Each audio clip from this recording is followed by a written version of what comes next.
आज हम शुरू कर रहे हैं विदुर नीति पार्ट 3। राजन, ब्राह्मण, गाय संबंधी, बच्चे, स्त्री, भोजन देने वाला तथा शरण में आया, इन्हें कभी नहीं मारना चाहिए। ये सब शास्त्रों के अनुसार अवध्य की श्रेणी में आते हैं। महाराज, धन और स्वास्थ्य ही मनुष्य के दो सबसे बड़े गुण हैं। विद्वानों ने रोगी को मुर्दे के समान कहा है। मेरी कामना है कि आप सदैव इन दो गुणों से भरे पूरे हों। हे राजन, क्रोध एक तीक्ष्ण विष है, जो कड़वा, सिर दर्द पैदा करने वाला, पापी, क्रूर और प्रकृति में गर्म है। दुष्ट प्रकृति के लोग इसे नहीं पी सकते, सज्जन पी जाते हैं। मेरी विनती है, इस क्रोध को आप पी जाएं और शांत हो जाएं। रोगी मनुष्य को न तो फल अच्छे लगते हैं, न भोग विलास। हर तरह के सुख से दूर, हर वस्तु में वे केवल दुख ही दुख पाते हैं। महाराज, द्रौपदी को जुए में विजित देखकर मैंने पहले ही आपसे कहा था, इस अनर्थ को रोकिए। ज्ञानी जन जुए जैसी बुरी लत को प्रोत्साहन नहीं देते, लेकिन आपने दुर्योधन को नहीं रोका। अन्याय का तत्क्षण विरोध करना चाहिए तथा बल का दमन दृढ़तापूर्वक करना चाहिए। अन्याय से अर्जित धन ज्यादा समय तक नहीं ठहरता, जबकि न्याय द्वारा अर्जित धन कई पीढ़ियों तक चलता है। महाराज, मेरी तो यही अभिलाषा है कि कौरव और पांडव मिलजुल कर रहें, एक दूसरे की रक्षा करें, उनके मित्र भी समान हों और वैरी भी। उनका राज्य समृद्ध करें, वे सुखपूर्वक राज्य करें और चिरंजीवी रहें। धृतराष्ट्र, आज आप ही कौरव कुल के रक्षक और सर्वेसर्वा हैं। आपका दायित्व है कि आप कौरव और पांडव दोनों की रक्षा करें। वनवास में पांडव बहुत कष्ट झेल चुके हैं। अब आप पिता के रूप में उनकी रक्षा और पालन कीजिए। राजन, सबकी भलाई इसी में है कि आप पांडवों के साथ संधि कर लें, शत्रु इस फूट का लाभ न उठा पाएं। महाराज, पांडव सत्य के रास्ते चल रहे हैं, आप दुर्योधन को संभालिए। विदुर ने आगे कहा, हे धृतराष्ट्र, स्वयंभु मनु ने कहा है कि 17 प्रकार के लोगों को नरक में कठोर दंड मिलता है। ये लोग हैं आकाश को घूंसों से मारने वाले, इंद्रधनुष को तोड़ने का प्रयास करने वाले, सूर्य की किरणों को पकड़ने का प्रयास करने वाले, अयोग्य शासक, मर्यादाहीन व्यक्ति, शत्रु सेवक, निर्बलों की रक्षा करके आजीविका चलाने वाले,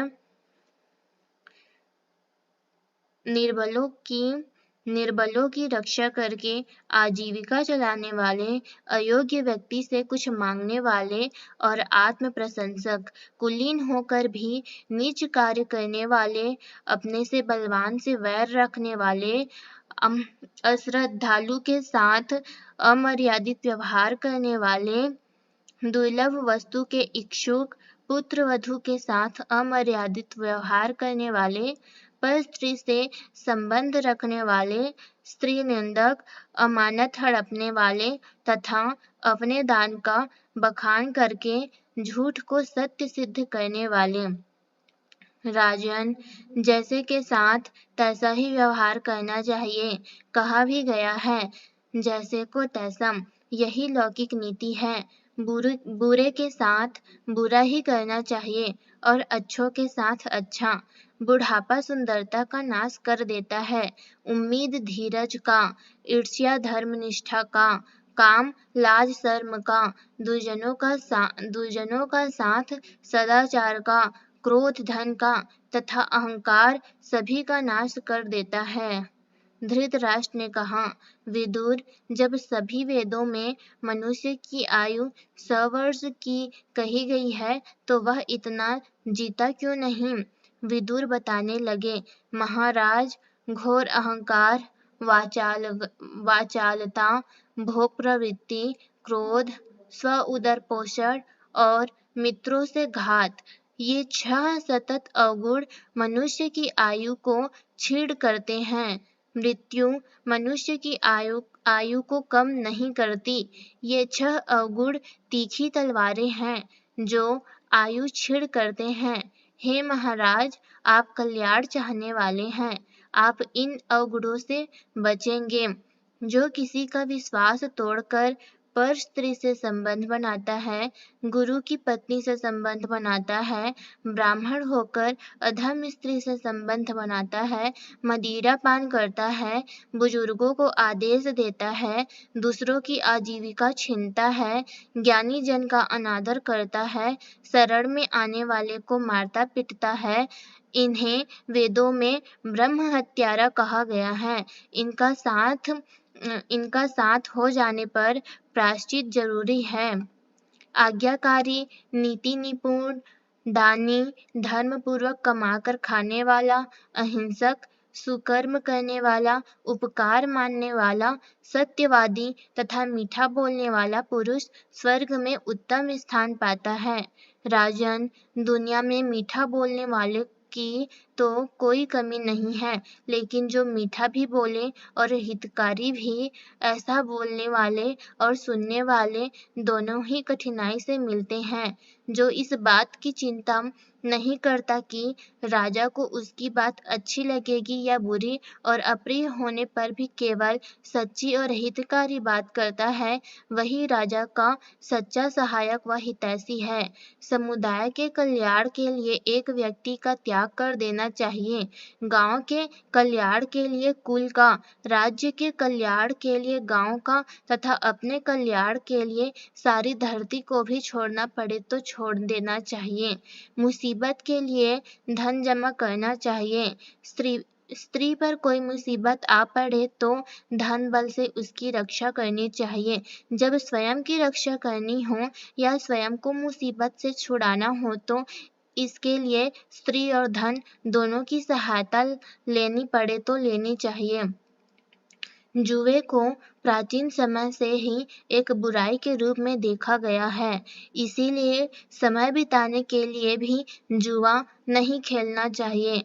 महाराष्ट्र धृतराष्ट्र, कौरवों और पांडवों के बीच जुए का खेल शुरू होते समय ही मैंने आपको सावधान किया था कि इस अनर्थ को रोकिए, लेकिन आपने मेरी बात अनसुनी कर दी, वैसे ही जैसे रोगी को कड़वी दवा अच्छी नहीं लगती। आप उम्मीद करते हैं कि कौवों के जैसे गुणधर्म वाले कौरव मोर जैसे गुणधर्म वाले पांडवों को पराजित कर देंगे। यह आपकी भयंकर भूल होगी। आप सिंह रूपी पांडवों की बजाय गीदड़ों का पक्ष ले रहे हैं। इसके लिए बाद में आपको पछताना पड़ेगा। भाई धृतराष्ट्र, जो पुरुष अपने सच्चे सेवक पर कभी क्रोध नहीं करता, मुसीबत पड़ने पर ऐसा सेवक सच्चा हमदर्द सिद्ध होता है। कभी अपने मालिक को छोड़कर नहीं जाता। न तो कभी अपने किसी सेवक की आजीविका छीननी चाहिए, न किसी का धन और राज्य। जिनकी आजीविका छीन जाती है, वे आपके हितैषी होने पर भी आपका साथ छोड़कर चले जाते हैं। महाराज, किसी भी काम को पूरी करने में सहायकों की जरूरत पड़ती है। सहायकों की भर्ती से पहले उनके कार्य तय करें, फिर अपनी सामर्थ्य के अनुसार उनका वेतन तय करें। इस प्रकार सहायक रखने पर वे आपका कठिन से कठिन कार्य पूरा करने में सहायक होते हैं। जो सेवक स्वामी की बात के मर्म को समझकर स्फूर्ति से सभी कार्य करता है, जो स्वामी के भले की बात कहता है, जो स्वामी भक्त व सज्जन है तथा स्वामी के बलाबल से पूरी तरह परिचित होता है, उसे अपने समान समझकर समतुल्य व्यवहार करना चाहिए। जो सेवक आज्ञा पालक न हो, बहस करता हो, जुबान लड़ाता हो, अपनी बुद्धि पर इतराता हो, ऐसे सेवक को शीघ्र सेवा से हटा देना चाहिए। अहंकार, शून्यता, दयालुता, निर्मल मन, मन की बात गुप्त रखना, स्वास्थ्य, मृदु भाषा तथा कार्य को शीघ्र पूरा करना। जिस व्यक्ति में ये 8 गुण होते हैं उसे दूत के कार्य सौंपने चाहिए। ये 8 दूत के गुण कहे गए हैं। जो व्यक्ति विश्वास करके असमय किसी के घर चला जाए, रात्रि में छिपकर ताक झांक करता हो, राजा जिस स्त्री को चाहे उस पर कुदृष्टि रखता हो, ऐसे व्यक्ति से राजा को दूर रहना चाहिए। जो व्यक्ति राज्यसभा की गुप्त बातों को न छिपा सके, जो राजा की हाँ में हाँ मिलाए, उसकी गलत बातों का विरोध ना करे, ऐसे व्यक्ति से राजा को दूर रहना चाहिए। अति दयालु राजा, वेश्या, पुत्र, भाई, राजसेवक, विधवा, सैनिक तथा अधिकार से वंचित अधिकारी, इन सब से लेन देन का व्यवहार नहीं करना चाहिए। बुद्धि, उच्च कुल, इंद्रियों पर काबू, शास्त्र ज्ञान, पराक्रम, कम बोलना, यथाशक्ति दान देना तथा कृतज्ञता, ये 8 गुण मनुष्य की ख्याति बढ़ाते हैं। राजन, एक गुण इन सबसे अनन्य है, जो इन सभी गुणों से श्रेष्ठतर है। वह गुण है राज सम्मान। जब राजा भरे दरबार में किसी को सम्मानित करता है तो इससे राजा और सम्मान पाने वाले दोनों की शोभा में 4 चांद लग जाते हैं। प्रतिदिन स्नान करने वाले व्यक्ति को 10 लाभ प्राप्त होते हैं। ये लाभ हैं उत्तम स्वास्थ्य, बल, रूप, मीठी वाणी, सुंद, कोमलता, चमक, शोभा, पवित्रता तथा आकर्षक स्त्रियां। जीने लायक भोजन करने वाले को ये 6 गुण प्राप्त होते हैं। उत्तम स्वास्थ्य, दीर्घायु, बल, सुखी जीवन, सुंदर संतान तथा पेटू होने की निंदा से मुक्ति। आलसी, पेटू, ईर्ष्यालु, कुटिल, क्रूर, मूढ़ तथा भद्दे पहनावे वाले व्यक्ति को अपने घर में न रुकने दें। मूर्ख, कंजूस, जंगली, कुटिल, नीच का सेवक, क्रूर, शत्रु और कृतघ्न, इन लोगों से मुसीबत में भी सहायता नहीं मांगनी चाहिए। अत्याचारी, झूठे, धोखेबाज, चालाक, कपटी तथा आलसी, इन 6 प्रकार के लोगों से सदैव दूर रहना चाहिए। सहायक की सहायता से धन कमाया जा सकता है और धन देकर सहायक को अपने साथ जोड़े रखा जा सकता है। ये दोनों परस्पर पूरक हैं, दोनों एक दूसरे के बिना अधूरे हैं। संतान उत्पन्न करके उनके सारे कर्ज उतार कर उनकी आजीविका का समुचित प्रबंध करके बेटियों का यथा योग्य विवाह करके मनुष्य गृहस्थ धर्म छोड़कर वन में मुनि बनकर रहने को तैयार रहें। जो कार्य अपने एवं सबके लिए लाभकारी और सुखद हो, केवल वही करना चाहिए। इससे मनुष्य को चारों पुरुषार्थों धर्म, अर्थ, काम तथा मोक्ष की प्राप्ति होती है। जिस व्यक्ति में उन्नति की चाह, प्रभाव, बल, कार्य करने की ललक, दृढ़ निश्चय और विवेक बुद्धि हो, उसकी आजीविका को कोई नहीं छीन सकता। महाराष्ट्र धृतराष्ट्र, जरा सोचिए, पांडवों से युद्ध छिड़ने पर क्या कोई चैन से बैठ पाएगा? उससे इंद्र आदि देवगण भी दुखी होंगे। पुत्रों से दुश्मनी आपको भी बेचैन करेगी। आपका मान सम्मान धूल में मिल जाएगा। हाँ, आपके दुश्मन इससे जरूर आनंदित होंगे।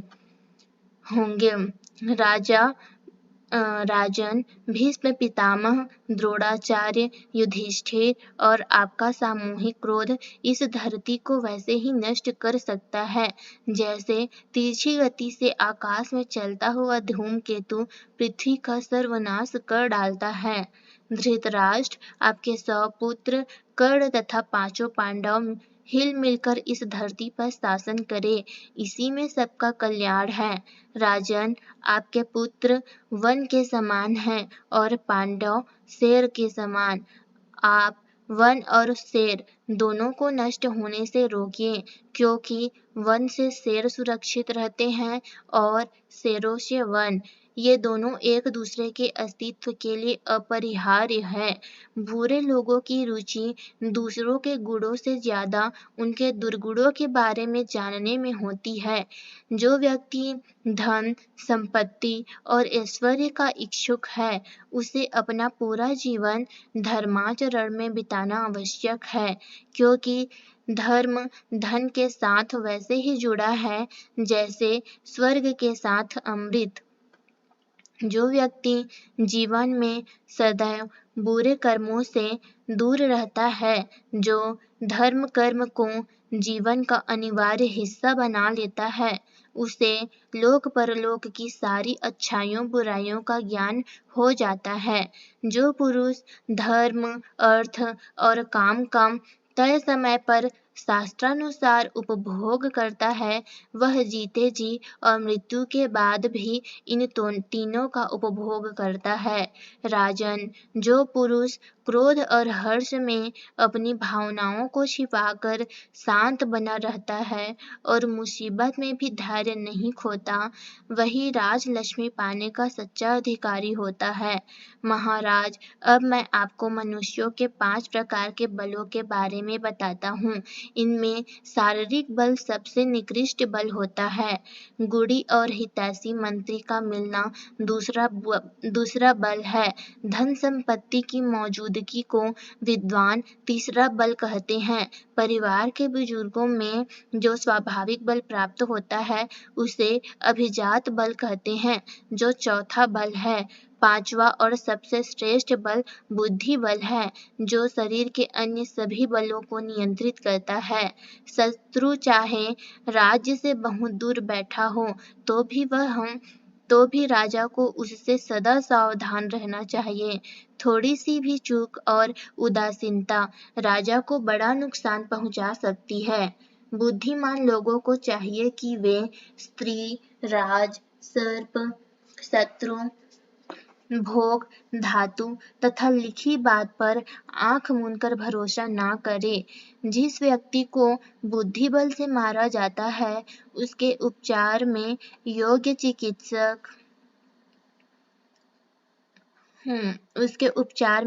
चिकित्सक औषधियाँ, जड़ी बूटियाँ, यज्ञ, हवन, वेद मंत्र आदि सारे उपाय व्यर्थ हो जाते हैं। हे भरतवंशी, अग्नि, सर्प, सिंह तथा अपने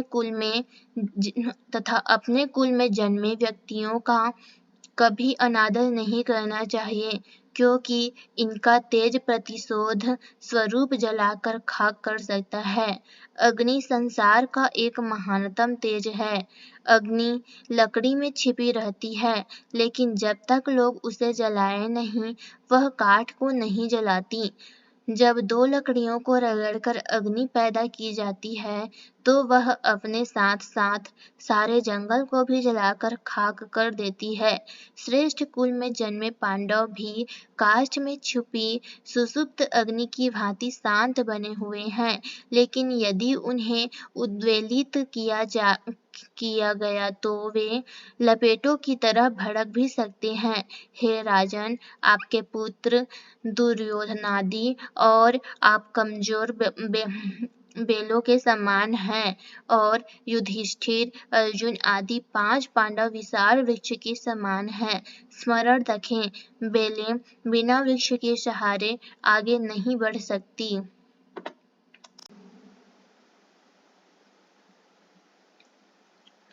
धृतराष्ट्र, आप अपने पुत्रों को वन के समान समझिए और पांडवों को शेर के समान। शेर वन में रहकर वन की रक्षा करते हैं। लोग उसे काटने से डरते हैं, अतः उन्हें कोई हानि नहीं पहुंचाते। इसी प्रकार वन शेर का आश्रय है, उसके कटने पर शेर भी नष्ट हो जाएंगे। दोनों के बचाव के लिए दोनों की रक्षा जरूरी है। विदुर ने कहा, जब कोई बुजुर्ग या आदरणीय पुरुष किसी युवा व्यक्ति के निकट आता है, तो उस युवा के प्राण अपने स्थान से विचलित होने लगते हैं। उसे बहुत घबराहट होती है और वह उस बुजुर्ग पुरुष के स्वागत सम्मान में उठ खड़ा होता है तो उसके प्राण वापस ठीक स्थान पर आ जाते हैं और उसकी घबराहट व बेचैनी भी समाप्त हो जाती है। अर्थात बुजुर्गों का आशीर्वाद कल्याणकारी है। मनुष्य का यह कर्तव्य है कि घर आए अतिथि को योग्य आसन देकर आदरपूर्वक बैठाएं, उसकी कुशलता पूछें और अपनी कुशलता बताएं, फिर यथाशक्ति उसे भोजन कराएं। जिस घर का अतिथि आतिथ्य स्वीकार नहीं करता, वहाँ भोजन ग्रहण नहीं करता, न दान दक्षिणा लेता है, शास्त्रों ने उस गृहस्थ का जीवन व्यर्थ कहा है। बिकाऊ चिकित्सक, दूसरों को दुख पहुँचाने वाले, भोगी, चोर, क्रूर, शराबी, गर्भ हत्या करने वाले, सैनिक तथा ज्ञान बेचने वाले हालांकि सम्मान के योग्य नहीं हैं, फिर भी घर आने पर इनका अतिथि सत्कार करना चाहिए। दूध, दही, नमक, पका भोजन, शहद, तेल, घी, मांस, तिल, फल, जड़ें, रक्त, लाल वस्त्र, इत्र, सुंठ, गुड़ आदि वस्तुएं नहीं बेचने चाहिए। प्राचीन काल में इन वस्तुओं का मुफ्त में आदान प्रदान होता था, आज इनका व्यापार होता है। हाँ, रक्त आज भी नहीं बेचा जाता। सन्यासी उसी व्यक्ति को कहा जा सकता है जो क्रोध नहीं करता, सुख दुख शोक हर्ष से परे हो, मिट्टी पत्थर और सोने को एक समान समझता हो, जो न किसी से प्रेम करता हो न किसी से घृणा और शत्रुता, जो न किसी की बुराई करता हो न प्रशंसा, जो मन को नियंत्रित रखकर जंगली बीज, कंदमूल, फल, शाक, भाजी आदि से जीवन निर्वाह करता है, नियमित यज्ञ हवन और जप करता है तथा अभाव में भी अतिथि सेवा को सदा तत्पर रहता है, वही श्रेष्ठ तपस्वी कहलाता है। सज्जन पुरुष की बुराई करके आप चाहे जितनी दूर जाकर छिप जाएं, वह आपको ढूंढ ही लेगा और फिर आपको कोई भी नहीं बचा पाएगा, वह आपको आपकी बुराई का दंड देगा। जो व्यक्ति भरोसे के लायक नहीं है, उस पर तो भरोसा न ही करे, लेकिन जो बहुत भरोसेमंद है, उस पर भी अंधे होकर भरोसा न करे, क्योंकि जब ऐसे लोग भरोसा तोड़ते हैं तो बड़ा अनर्थ होता है। मनुष्य को चाहिए कि आज समाज में मिलजुल कर रहे, सबको न्यायपूर्वक सबका हिस्सा दें, मीठा बोले, स्त्रियों का आदर करे, लेकिन उनके अधीन न हो। स्त्रियों को घर की शोभा, पवित्रता, सौभाग्यशालिनी, पूजनीय तथा घर की लक्ष्मी कहा जाता है, इसीलिए इनकी यत्नपूर्वक रक्षा करनी चाहिए। पिता को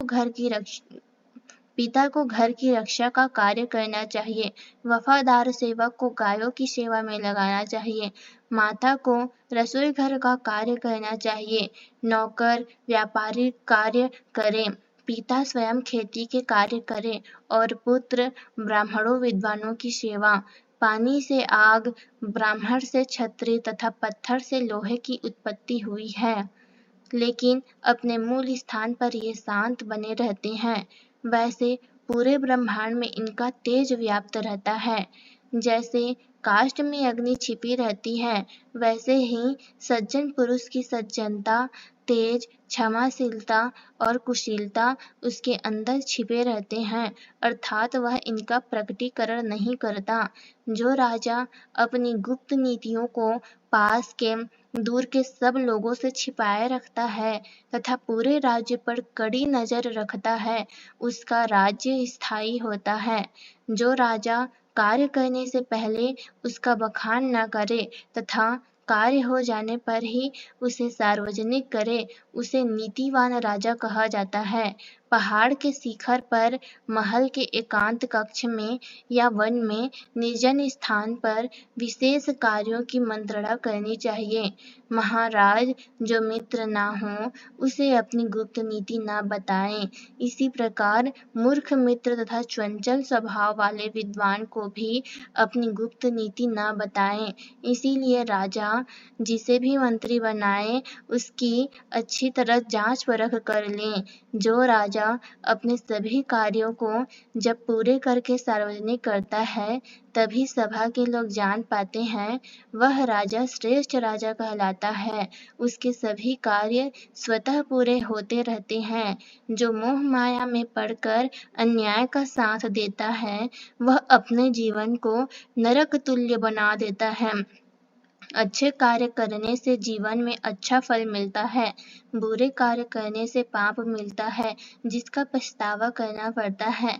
जैसे वेद पुराण उपनिषद आदि धर्म ग्रंथों के अध्ययन के बिना ब्राह्मण को कहीं सम्मान नहीं मिलता, वैसे ही जिस व्यक्ति को राजनीति के 6 नियम संधि विग्रह यान आसन द्वैधी भाव तथा समाश्रय का ज्ञान न हो उसे निजी मंत्री नहीं बनाना चाहिए। जो राजा राजनीति के 6 नियम संधि विग्रह यान आसन द्वैधी भाव तथा समाश्रय जानता है, जो अपने बल आकार और कमियों को जानता है, प्रजा जिसकी प्रशंसा करती है उसी राजा का राज्य स्थायी होता है। जो राजा बेकार में न तो खुश होता है न किसी पर क्रुद्ध होता है, जो कार्य को कई बार जांचता परखता है और स्वयं पर भरोसा रखता है, उसका खजाना हमेशा धन से भरा रहता है। राजा तभी तक राजा बना रह सकता है जब तक कि उसके सेवक उससे संतुष्ट रहे। अतः अपना राज छत्र बचाए रखने के लिए राजा के लिए यह आवश्यक है कि वह धन और मान से अपने सेवकों को संतुष्ट रखें ताकि वे उसके स्वामी भक्त बने रहें और उसके लिए कोई चुनौती न खड़ी करे। समतुल्य लोग ही एक दूसरे को ठीक प्रकार से जान समझ पाते हैं। जैसे ज्ञानी को ज्ञानी, पति को पत्नी, मंत्री को राजा तथा राजा को प्रजा। अतः अपनी बराबरी वाले के साथ ही संबंध रखना चाहिए। कटु शत्रु को मौका मिलते ही मार देना चाहिए। यदि वह आपसे अधिक बलवान हो तो नम्रता से उसकी हाँ में हाँ मिलानी चाहिए और मौका मिलते ही मार देना चाहिए, क्योंकि यदि शत्रु को जीवित छोड़ा गया तो वह आपके नाश का कारण बनता है। ब्राह्मणों, बुजुर्गों, देवी देवताओं, राजा, बच्चों और रोगियों पर क्रोध आए भी तो उसे दबा लेना चाहिए। इससे जग में यश मिलता है। बिना बात के मूर्ख लोग झगड़ा करते हैं। बुद्धिमान को इस बुराई से बचना चाहिए। इससे लोक में यश मिलता है और संकटों से मुक्ति मिलती है। न जिसकी प्रशंसा से कोई खुश होता हो, न जिसके क्रोध से किसी को भय लगता हो। ऐसा राजा वैसा ही होता है जैसा किसी स्त्री का नपुंसक पति, अर्थात उसे कोई नहीं चाहता। यह जरूरी नहीं कि मूर्ख व्यक्ति दरिद्र और बुद्धिमान धनवान, अर्थात बुद्धि का अमीरी या गरीबी से कोई संबंध नहीं है। जो ज्ञानी पुरुष लोक परलोक की बारीकियों को समझते हैं वे ही इस मर्म को समझ पाते हैं। हे भरत श्रेष्ठ, मूर्ख लोग कभी अपने से बड़े और सम्मानित लोगों का आदर नहीं करते, इनसे दूर रहना चाहिए।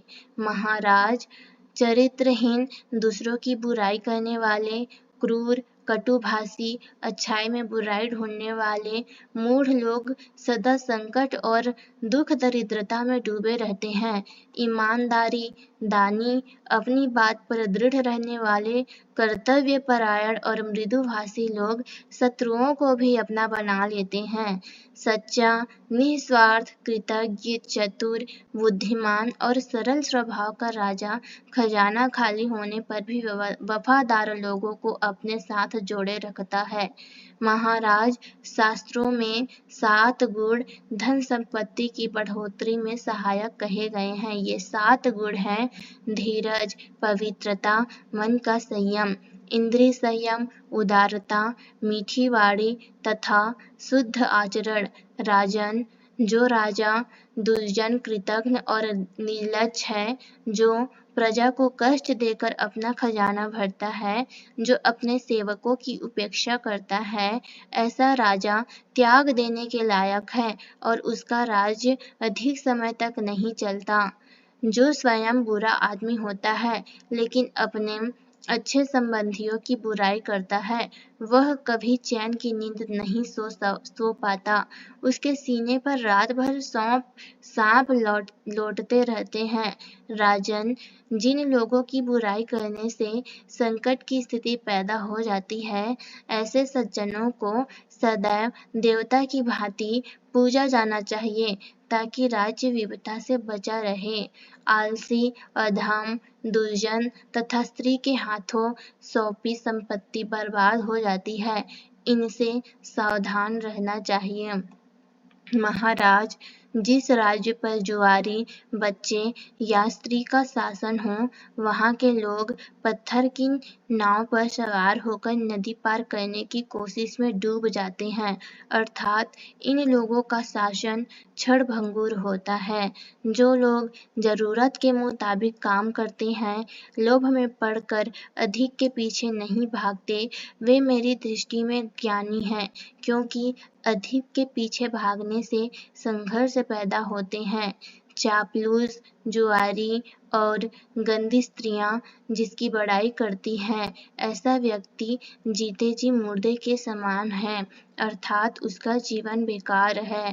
राजन, आप राजन, आपने राजा बनने के योग्य, तेजस्वी और पराक्रमी पांडवों को त्याग कर दुर्योधन के हाथ में राज्य लक्ष्मी सौंपकर बहुत बड़ी गलती की है। अब आपको पछताना होगा। जब आप दुर्योधन को राजा बलि की भांति नष्ट होता देखेंगे। धृतराष्ट्र ने कहा, महात्मा विदुर, धन संपत्ति और मृत्यु मनुष्य अपनी इच्छा से नहीं पा सकता। मनुष्य को भगवान ब्रह्मा ने भाग्य से बांध रखा है। इस विषय में मैं तुम्हारी व्याख्या सुनना चाहता हूँ। विदुर ने कहा, राजन, समय खराब हो तो देव गुरु बृहस्पति की भी कोई नहीं सुनता। उन्हें भी अज्ञानी ठहराया जाता है और उन्हें अपमान सहना पड़ता है। कोई पुरुष दान देकर प्रिय होता है, कोई मीठा बोलकर प्रिय होता है, कोई अपनी बुद्धिमानी से प्रिय होता है, लेकिन जो वास्तव में प्रिय होता है वह बिना प्रयास के प्रिय होता है। जो प्रिय लगता है उसके बुरे काम भी अच्छे लगते हैं, लेकिन जो अप्रिय है वह चाहे बुद्धिमान, सज्जन या विद्वान हो, बुरा ही लगता है। महाराज, दुर्योधन के जन्म के समय ही मैंने आपको सावधान किया था कि यह पुत्र आपके कुल का नाश कर देगा, इसे त्याग दें, लेकिन मोहवश आपने मेरी बात नहीं मानी। अगर आप एक दुर्योधन को त्याग देते तो आपके 100 पुत्र उन्नति करते, जब उनका नाश अवश्यंभावी है। अब उनका नाश अवश्यंभावी है। राजन, जो लाभ भविष्य में बड़े विनाश का कारण बने, उसे त्याग देना चाहिए, और जो हानि भविष्य में बड़े लाभ का कारण बने, उसका सम्मान करना चाहिए। वास्तव में हम जिसे हानि कहते हैं, यदि वह लाभ का कारण हो तो वह हानि है ही नहीं, परंतु उस लाभ को भी हानि ही मानना चाहिए जो बड़ी क्षति का कारण बने। धृतराष्ट्र, कुछ लोग धन से बड़े होते हैं, कुछ लोग गुणों से। विद्वानों ने कहा है कि धनी लोग भी यदि गुणहीन हैं तो उन्हें छोड़ देना चाहिए। धृतराष्ट्र ने कहा, विदुर, तुम्हारी बात शास्त्र सम्मत है और इसके परिणाम भी सदैव लाभदायक होते हैं। यह भी ठीक है कि धर्म के मार्ग पर चलने वालों की ही जीत होती है, तो तो भी मैं अपने पुत्र दुर्योधन को नहीं त्याग सकता। जो पुरुष सज्जन और गुणी होता है वह थोड़े लोगों की मृत्यु को भी अनदेखा नहीं कर सकता, अर्थात थोड़ी हानि ही बड़ी हानि की ओर ले जाती है। दूसरों की बुराई करने वाले, लोगों को दुख देने वाले, आपसी मतभेद पैदा करने वाले, अशुभ देखने वाले, अपराधी, आचरणहीन, लज्जाहीन, लोभी, पापी, अत्याचारी और क्रूर लोग असामाजिक माने गए हैं। इनका त्याग कर देना चाहिए। जो लोग स्वार्थी होते हैं वे मतलब निकल जाने पर दोस्ती तोड़ लेते हैं, उनका प्रेम भी समाप्त हो जाता है। ऐसे स्वार्थी फिर अपने दोस्त की ही निंदा आरंभ कर देते हैं और उसके नाश से भी नहीं चूकते। ऐसे अशांत, मतलबी, क्रूर, इंद्रिय लोलुप व्यक्ति से दूर रहने में ही भलाई है। दीन दुखियों, रोगियों, दरिद्रों, अपने संबंधियों आदि के कल्याण में लगा व्यक्ति संपन्न और सुखी जीवन बिताता है।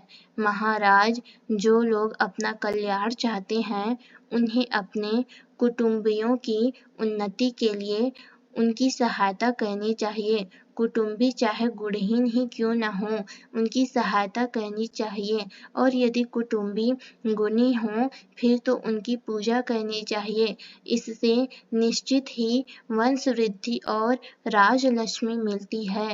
राजन, मेरी प्रार्थना है, पांडवों को आपकी सहायता की आवश्यकता है। आप उन पर दया कीजिए, उनके जीवन निर्वाह के लिए उन्हें कुछ गांव दे दीजिए। मेरे भाई, ऐसा करने से चारों ओर आपकी कीर्ति फैलेगी। आप बुजुर्ग हैं, आपके पुत्रों को आपकी बात माननी चाहिए, उन्हें सद्मार्ग पर चलाना आपका कर्तव्य है। मेरा भी यह कर्तव्य है कि मैं सदा आपके भले की बात करूं। मैं आपकी भलाई चाहता हूं, इसीलिए कहता हूं कि अपने संबंधियों से लड़ाई मोल न ले, अपने सुख दुख उनके साथ बांटें। महाराज, कुटुंबियों का कभी विरोध न करें, उनसे प्रेम करें, उनके साथ विचारों का आदान प्रदान करें और प्रेमी से मिल बैठकर भोजन करें।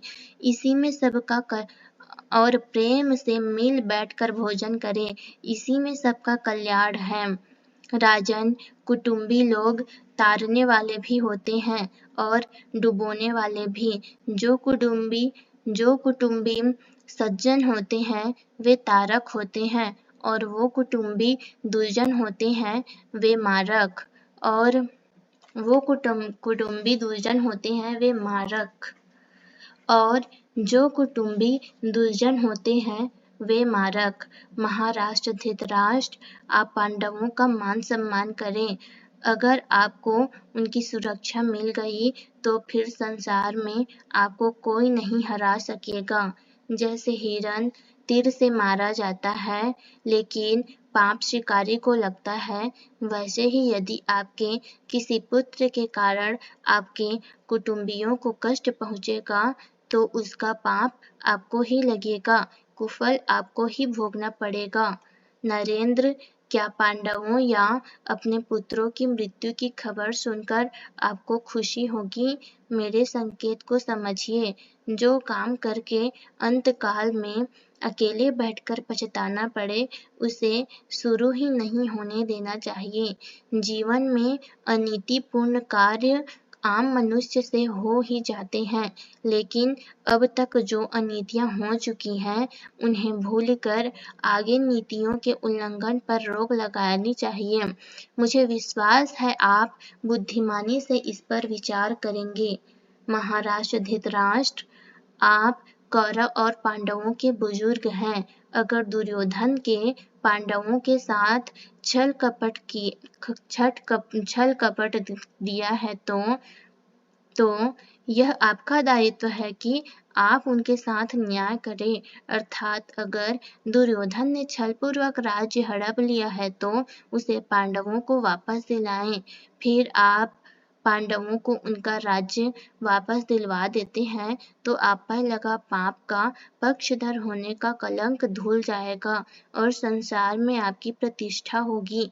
महाराज, जो व्यक्ति बात के मर्म को समझकर उसी के अनुसार कार्य करता है, संसार में उसकी कीर्ति अक्षुण्ण रहती है। वह ज्ञान बेकार है जिससे कर्तव्य का बोध न हो, और वह कर्तव्य भी बेकार है जिसकी कोई सार्थकता न हो। जो मनुष्य गलत कार्यों से दूर रहता है, उसकी वृद्धि निश्चित है, किंतु जो पाप करता जाता है, उसके परिणाम के बारे में नहीं सोचता, उसे नरक की कष्टकारी यातनाएं भोगनी पड़ती हैं। धन संपत्ति और मान सम्मान की रक्षा के लिए मनुष्य को चाहिए कि वह 6 बातों के प्रति सावधान रहे। वे 6 बातें हैं: मदिरा पान, कुटिल मंत्रियों पर भरोसा, नींद, गुप्तचरों की नियुक्ति, आँख मुँह के विकार तथा मूर्ख दूत पर भरोसा। महाराज, जो पुरुष इन 6 बातों के प्रति सदा सावधान रहता है, वह राज्य के सारे ऐश्वर्य भोगता है और उसके शत्रु भी उसके नियंत्रण में रहते हैं। राजन, कोरे शास्त्र ज्ञान से राजधर्म नहीं निभता, इसके लिए व्यावहारिक ज्ञान भी आवश्यक है। व्यावहारिक ज्ञान बुजुर्गों की सेवा से अर्जित होता है। समुद्र में गिरी हुई वस्तु और ग्रहण न करने पर ज्ञान की बात नष्ट हो जाती है। इसी प्रकार अनाचारी का शास्त्र ज्ञान भी और बिना अग्नि के किया गया यज्ञ नष्ट हो जाता है। विद्वानों से मित्रता करने से पूर्व उनकी भली प्रकार से परीक्षा करे। इसके लिए उनके पुराने कार्यों, योग्यताओं और उपलब्धियों की भी पड़ताल करे। सज्जनता से अपकीर्ति दूर की जा सकती है, बल से संकट टाले जा सकते हैं, क्षमा से क्रोध को शांत किया जा सकता है तथा शिष्ट व्यवहार से बुरी आदतों को बदला जा सकता है। हे राजन, खान पान, जन्म स्थान, घर बार, व्यवहार, भोजन तथा कपड़ों से किसी के वंश की परीक्षा करनी चाहिए। अभिमान रहित व्यक्ति भी इच्छित वस्तु को सामने देखकर उसे खुशी खुशी ग्रहण कर लेता है, तो जो उसका इच्छुक है उसका तो कहना ही क्या। ज्ञानियों के सेवक, चिकित्सक, धर्मनिष्ठ, मधुरभाषी, मन को हरने वाले निर्मल मित्रों की हमेशा रक्षा और सहायता करनी चाहिए। जो मनुष्य मान मर्यादा का पालन करता है, धर्मनिष्ठ है, अपनी सज्जनता नहीं त्यागता, वह चाहे उत्तम कुल में पैदा हुआ हो या नीच कुल में, हजारों कुलीनों से श्रेष्ठ है।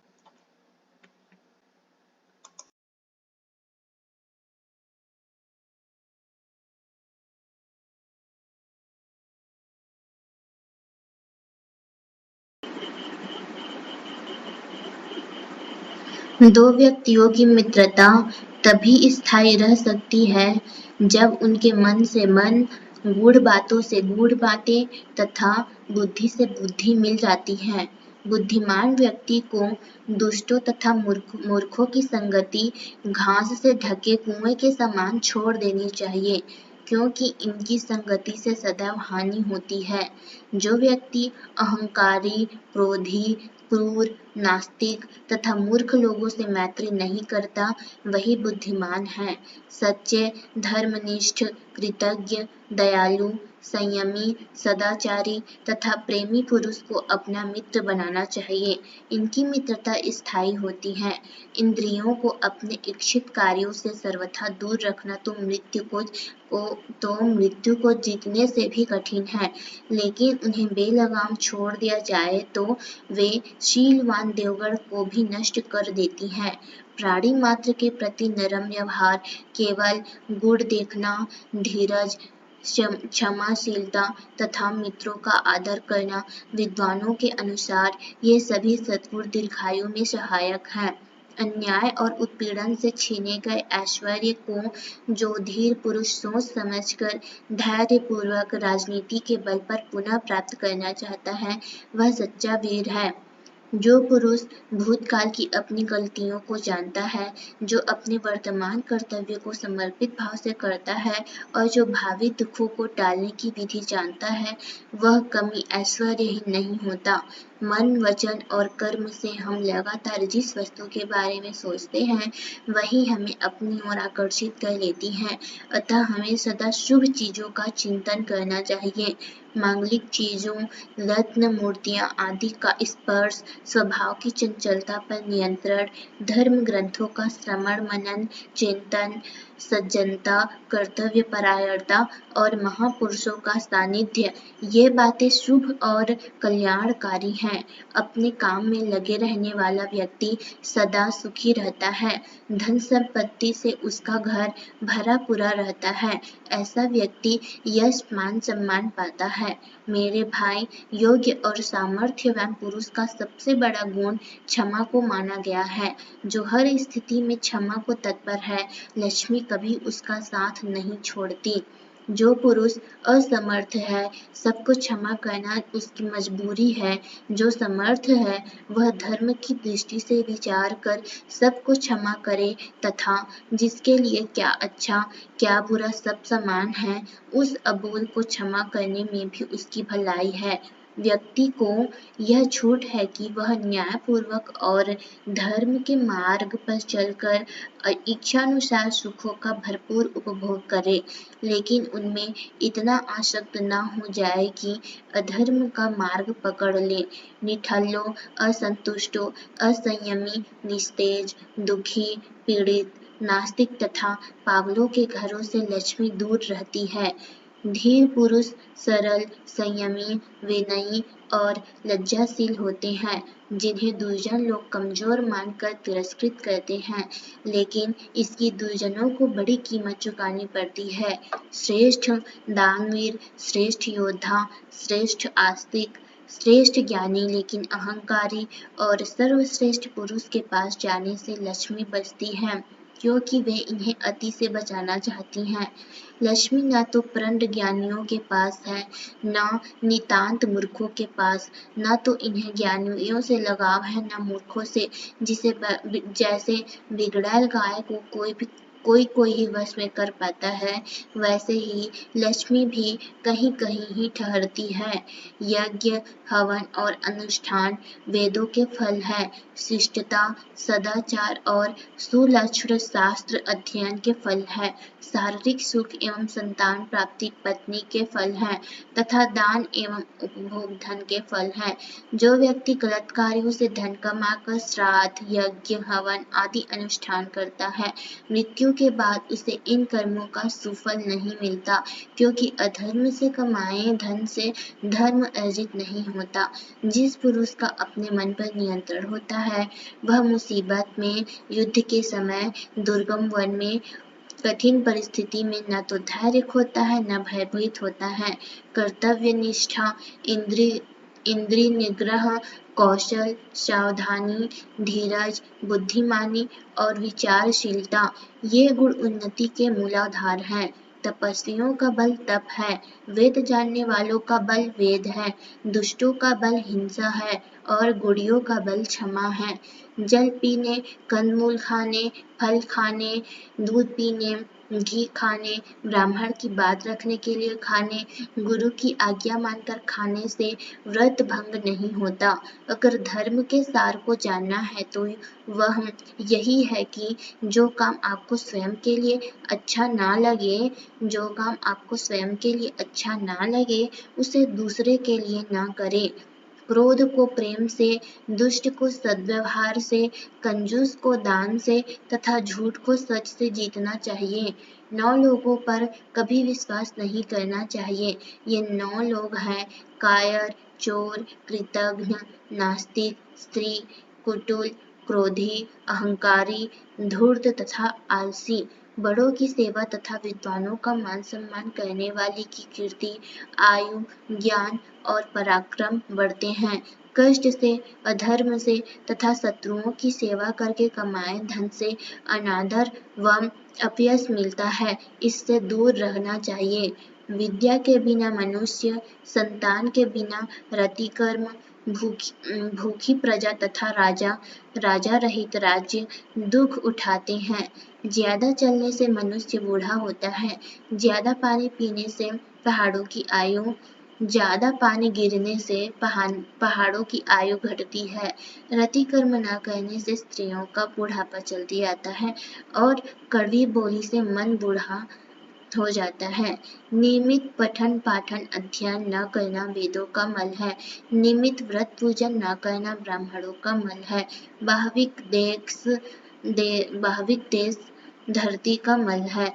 सच न बोलना मनुष्य का मल है। ढाक छाक करना विवाहिता का मल है तथा परदेश में रहना स्त्रियों का मल है।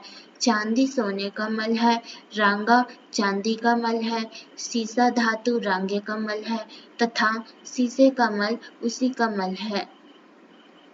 सोकर नींद को नहीं जीता जा सकता। शारीरिक तुष्टि द्वारा स्त्री को नहीं जीता जा सकता। लकड़ी डालकर आग को नहीं जीता जा सकता तथा शराब पीकर इसकी लत को नहीं जीता जा सकता। जो पुरुष दान से मित्र को जीत लेता है, युद्ध से शत्रु को जीत लेता है तथा पालन पोषण से स्त्री को जीत लेता है, उसका जीवन सफल है।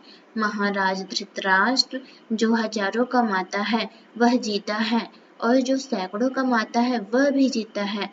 इसीलिए अधिक की इच्छा ना करे। यह ना सोचे कि अधिक नहीं होगा तो जीवन ही नहीं चलेगा।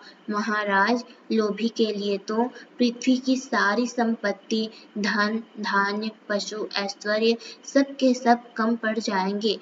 जो यह बात समझ जाता है वह लोभ में नहीं पड़ता। राजन, मेरी पुनः आपसे प्रार्थना है, अगर आप पांडवों को भी अपने पुत्रों के समान समझते हैं, वैसा ही प्रेम करते हैं, तो उन्हें उनका अधिकार दे दीजिए। विदुर कहते हैं, जो पुरुष यथाशक्ति अपने कार्य में लगा रहता है, जो कर्म का फल ईश्वर के ऊपर छोड़ देता है, जिसके कार्य की संतजन भी प्रशंसा करते हैं, उस पुरुष की कीर्ति पताका चारों कोनों में फहराती है। जो पुरुष बेईमानी के धन को ठुकरा देता है, वह रात को उसी प्रकार चैन से सोता है जैसे कांचली को त्यागने के बाद सर्प। गलत कार्यों से तरक्की करना, अपने हित चिंतक की चुगली करना तथा बुजुर्गों से छल करना, ये तीनों कार्य ब्रह्म हत्या के समान पापदायक है। अच्छाई में बुराई देखना मृत्यु जैसा कष्टकारी अवगुण है। बढ़ चढ़कर बोलना धन हानि का कारक है। जल्दबाजी, बात पर ध्यान न देना तथा आत्म प्रशंसा, ये तीन अवगुण ज्ञान के शत्रु हैं। विद्यार्थियों को 7 अवगुणों से दूर रहना चाहिए। ये है आलस, नशा, चंचलता, गपशप, जल्दबाजी, अहंकार और लालच। सुख चाहने वाले से विद्या दूर रहती है और विद्या चाहने वाले से सुख। इसीलिए जिसे सुख चाहिए वह विद्या को छोड़ दे और जिसे विद्या चाहिए वह सुख को। लकड़ियां आग को तृप्त नहीं कर सकती, नदियां समुद्र को तृप्त नहीं कर सकती, सभी प्राणियों की मृत्यु यम को तृप्त नहीं कर सकती तथा पुरुषों से कामी स्त्री की तृप्ति नहीं हो सकती, अर्थात तृप्ति के पीछे भागना व्यर्थ है। महाराज धृतराष्ट्र, उम्मीद धैर्य का विनाश कर देती है। मृत्यु भोगों का, क्रोध धन संपत्ति का, कायरता कीर्ति का, देखभाल का अभाव पशु धन का नाश कर देता है और अगर एक अकेला ब्राह्मण रुष्ट हो जाए तो वह बड़े से बड़े राज्य का नाश कर देता है। राजन, आपके यहाँ बकरियां, चांदी व कांसे के बर्तन, शहद का भंडार, विष परीक्षण का यंत्र, अपशकुन बताने वाला पक्षी, व्रती ब्राह्मण, बुजुर्ग तथा दुखी कुटुंबजन सबके सब रहें, अर्थात इन सब के आपसी सहयोग से ही एक सुखी कुटुंब का निर्माण होता है। हे धृतराष्ट्र, मनु महाराज ने कहा है कि देव, ब्राह्मण तथा अतिथियों के पूजन वंदन के लिए घर में बकरियां, बैल, चंदन, वीणा, दर्पण, शहद, घी, लोहे व तांबे के बर्तन, शंख, शालिग्राम तथा सिंदूर आदि वस्तुएं होनी चाहिए। भ्राता धृतराष्ट्र, अब मैं आपको एक विशेष हितकारी बात बताता हूँ, इसे ध्यान देकर सुने। मनुष्य को अपनी जीवन रक्षा के बिना किसी भी स्थिति में अधर्म का सहारा नहीं लेना चाहिए। राजन, संसार में धर्म ही शाश्वत निरंतर रहने वाला है। सुख दुख अशाश्वत है, जीवन शाश्वत है। जीव शाश्वत है, लेकिन इसका कारण यह शरीर अशाश्वत है। अतः आपके लिए यही उपयुक्त है कि आप शाश्वत में अपना मन लगाएं, क्योंकि इसी में संतुष्टि और श्रेष्ठता है।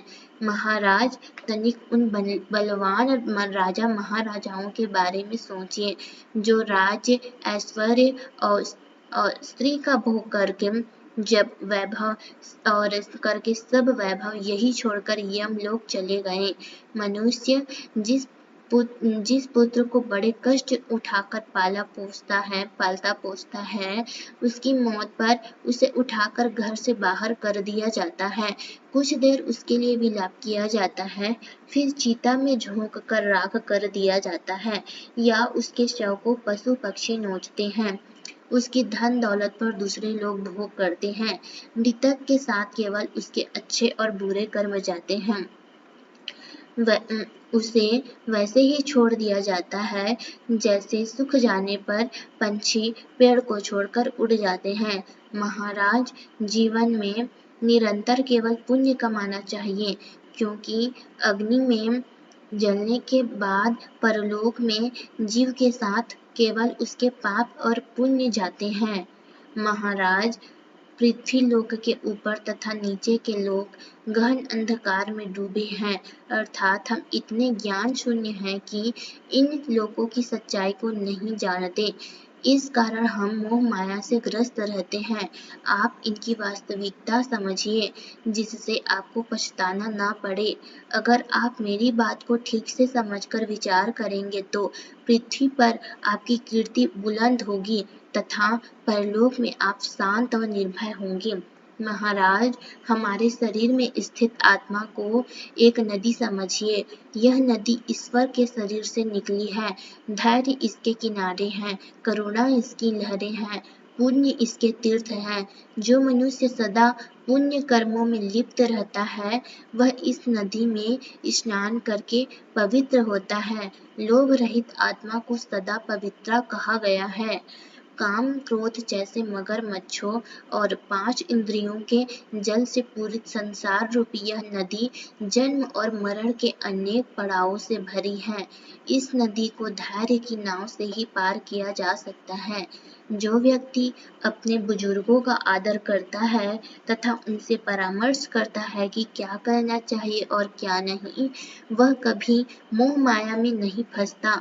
धैर्य से विषय वासनाओं तथा भूख को नियंत्रित करे, हाथ पैरों को आँखों से नियंत्रित व रक्षित करे, मन से आँखों तथा कानों का नियंत्रण व रक्षा करे तथा अच्छे कार्यों से वाणी को नियंत्रित व रक्षित करे। जो ब्राह्मण नियमित स्नान व ईश वंदना करता है, जनेऊ नहीं उतारता, व्रतों का पालन करता है, धर्मों अधर्मों से कुछ नहीं लेता, सदा सत्य बोलता है तथा गुरुजन का सम्मान करता है, वह ब्रह्मलोक में स्थान पाता है। धर्म का जानकर धर्म का भली भांति पालन करने वाला, अपनी प्रजा का हित साधने वाला, गायों तथा ब्राह्मणों के लिए युद्ध भूमि में अपना बलिदान दे देने वाला अत्रि स्वर्ग में स्थान पाता है। शास्त्रों का अध्ययन करके, मांगने पर या बिना मांगे सभी की धन से सहायता करके तथा यज्ञ अनुष्ठानों में भाव लेकर मृत्यु के बाद वैश्य स्वर्ग में सुख भोगता है। ब्राह्मण, क्षत्रिय और वैश्य की आदर पूर्वक सेवा करे।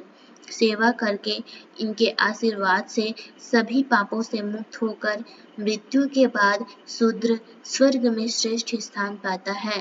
राजन, मैंने चारों वर्णों की गति आपको इसलिए बताई है क्योंकि संकोचवश युधिष्ठिर अपने क्षत्रिय धर्म के निर्वाह से पीछे हट रहा है। मेरी प्रार्थना है कि उसका राज्य उसे सौंपकर आप उसे पुनः क्षत्रिय धर्म में लगा दें। धृतराष्ट्र ने कहा, हे विदुर, तुम्हारी बातें धर्म सम्मत और न्याय को पुष्ट करने वाली हैं। मैं तुम्हारी बातों से पूरी तरह सहमत हूँ और चाहता हूँ कि जैसा तुम कहते हो वैसा करूँ। मैं भी यह चाहता हूँ कि पांडवों को उनका राज्य वापस मिल जाए, लेकिन दुर्योधन से मिलकर मेरा विचार फिर बदल जाता है। विदुर, भाग्य का लिखा अटल है, उसे कोई नहीं बदल सकता। मैं भाग्य को ही बलि मानता हूँ, कर्म कर्तव्य को नहीं। अर्थात धृतराष्ट्र ने घुमा फिराकर पांडवों को राज्य देने से इनकार कर दिया।